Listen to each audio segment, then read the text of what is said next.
Hello, guys. Welcome to this brand new podcast, in which we'll be talking about climate change. If you didn't read the description in the webpage, you shall know that in this podcast we'll be talking obviously about climate change, but how it affects the world. Why is it important? Why we need to worry about it?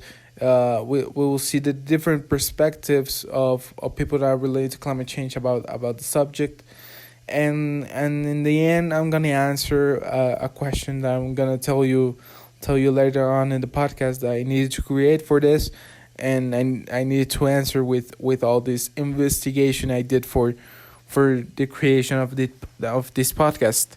So first off, I would like to present myself. I'm Esteban Ramirez. I'm 16 years old and I'm a student in Prepa Tech Querétaro. I will be your host for this episode of this podcast. So let's get started. We need to start off by explaining a little bit of what is climate change and what is happening and why is it important that we understand this. So the definition of climate change is the change in climate pattern either in the world or in specific regions. I know this is a little bit like repetitive, but that is basically it. So this phenomenon has always been around through history. But the problem is that it has changed drastically over the last few years.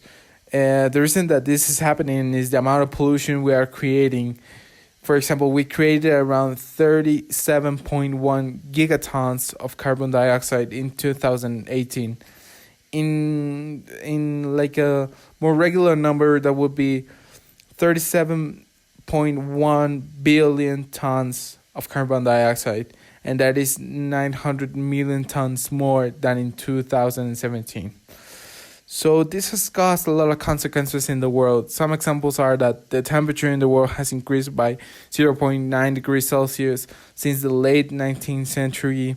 Scientists have also said that in the past 35 years, most of the global warming has occurred, and in those 35 years, 2016 was the warmest one, with all of the months from January to September, with the exception of June, broke the records of their respective warmest temperatures. Also, the sea levels have risen by 8 inches just in this century. That is even more than all of the 19th century, and it's accelerating even more with every year.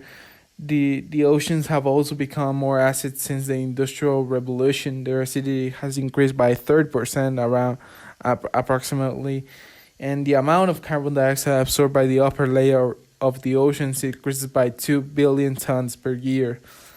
And this is an approximation, obviously.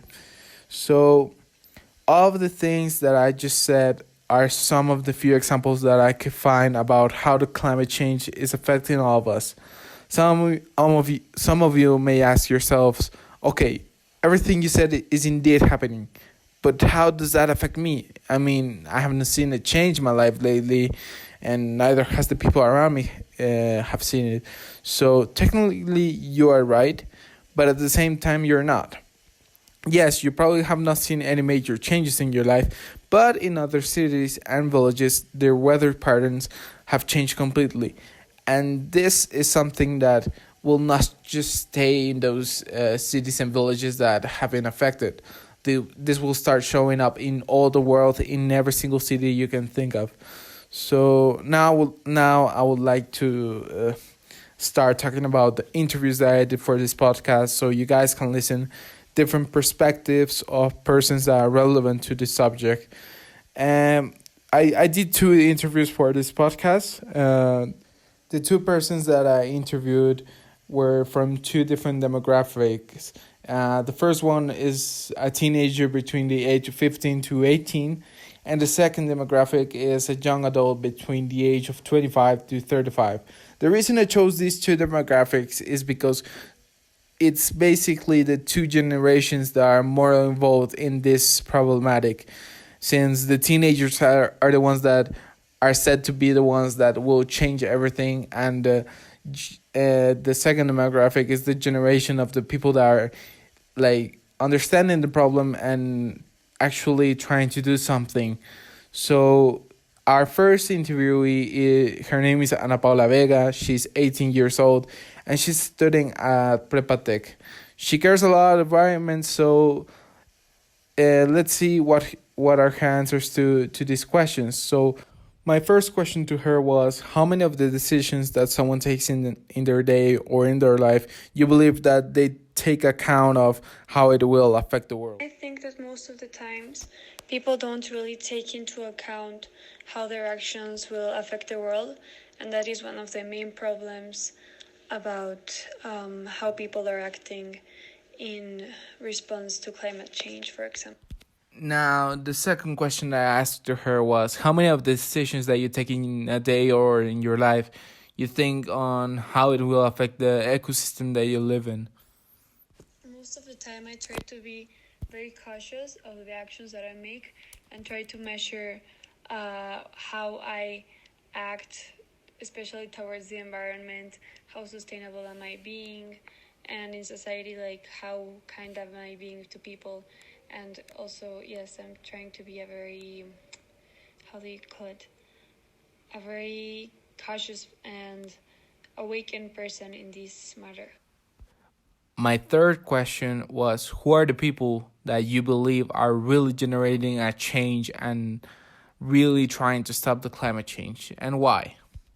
I think that people that are really taking action to generate a change to stop climate change are scientists that don't stop publishing information and keep on researching about how to make better alternatives to live people's life like in a big scale and to live more sustainable lives.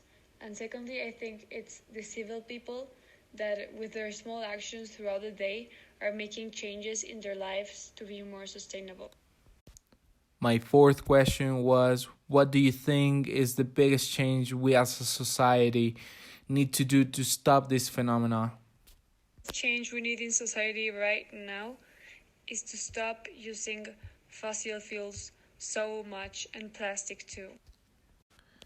My fifth question was, what do you think is the reason that we haven't stopped this? Nobody has stopped any of this is because of personal privilege, because of egoism. Yeah, was the egoism no es una palabra. Because of selfishness, big empresaries, big people from big companies don't like to change anything because that's working for them, and the big companies are the ones that rule the world. So as long as they don't change, and there won't be any efficient action. Last but not least, my last question to her was, do you think that your perspective in the subject varies a lot from the perspective of a person of another generation or another demographic, and why? I think that especially people from other generations, from past generations, are not so conscious about this issue, which is global warming and climate change. Now, in my second interview, I interviewed this person, which her name is Betty Ramirez. She's 32 years old, and she's right now living in a different country, but she's Mexican. So let's see what she says about these questions. Is she knows how it is affecting Mexico and also the country which she's living in, which is Canada right now. How many of the decisions that someone takes in their day or in their life you believe that they take account of how it will affect the world? I think it depends on where you live, but I would say probably just a few times a day and maybe a bit more during a lifetime. I believe almost everything we do affects the world. Walking versus taking public transport, leaving the lights on, eating beef every other day, eating fast food, buying a new phone every year. All those things have consequences. Unfortunately, not even companies think about the consequences.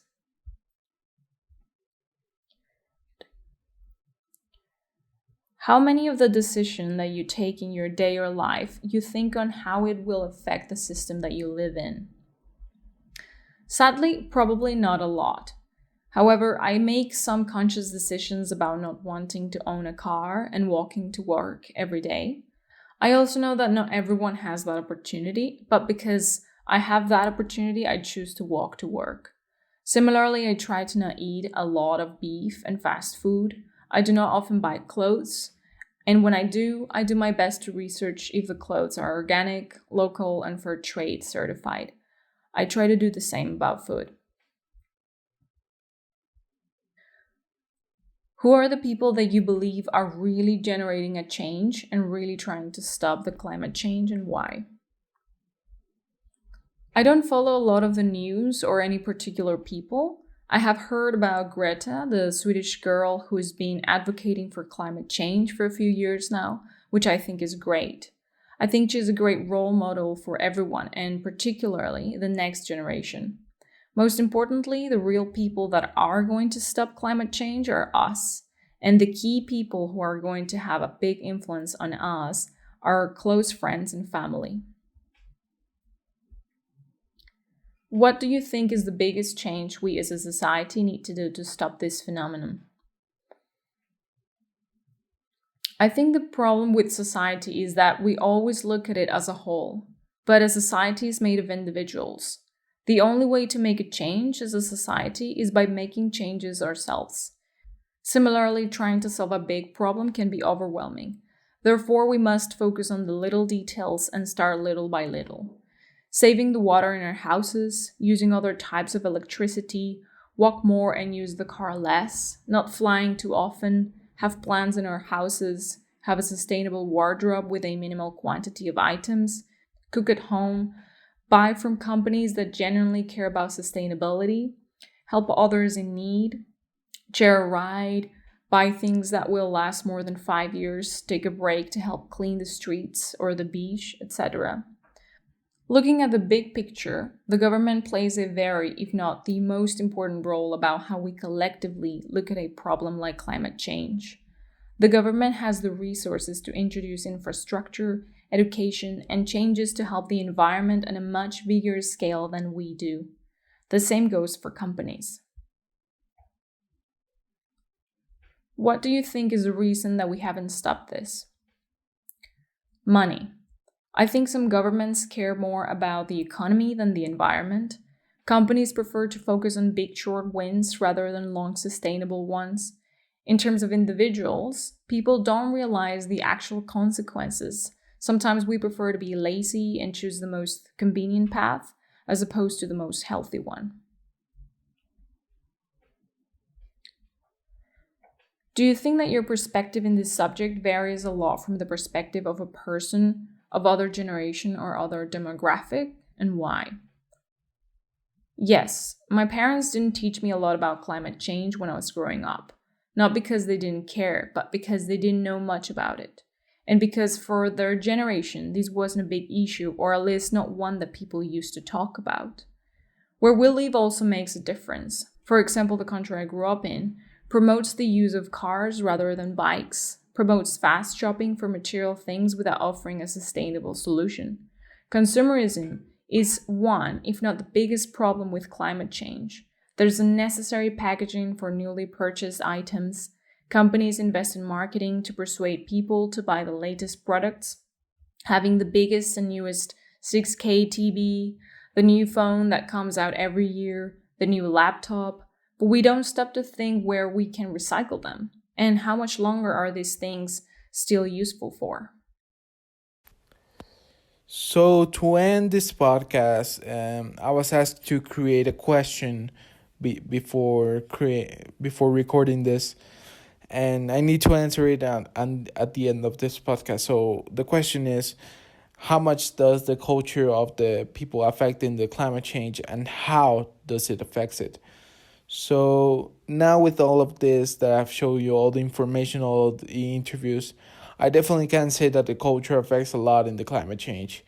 The culture will be the decisive part that will make a person choose between different actions. Most of the cultures aren't used to take care of the environment or think about it when they are going to do something. We could take it at example the Mexican culture, which we use the car basically for everything, and we're not used to maybe taking a bike or maybe using another ways of transportation that could be more eco-friendly, or even wasting a lot of garbage and making a lot of trash. We definitely do not take care a lot of the environment. So that is why most of the people don't pay attention to this problematic, because it isn't in their culture to think or take care of it. So with all of this, I would like to thank you all for listening to this small podcast.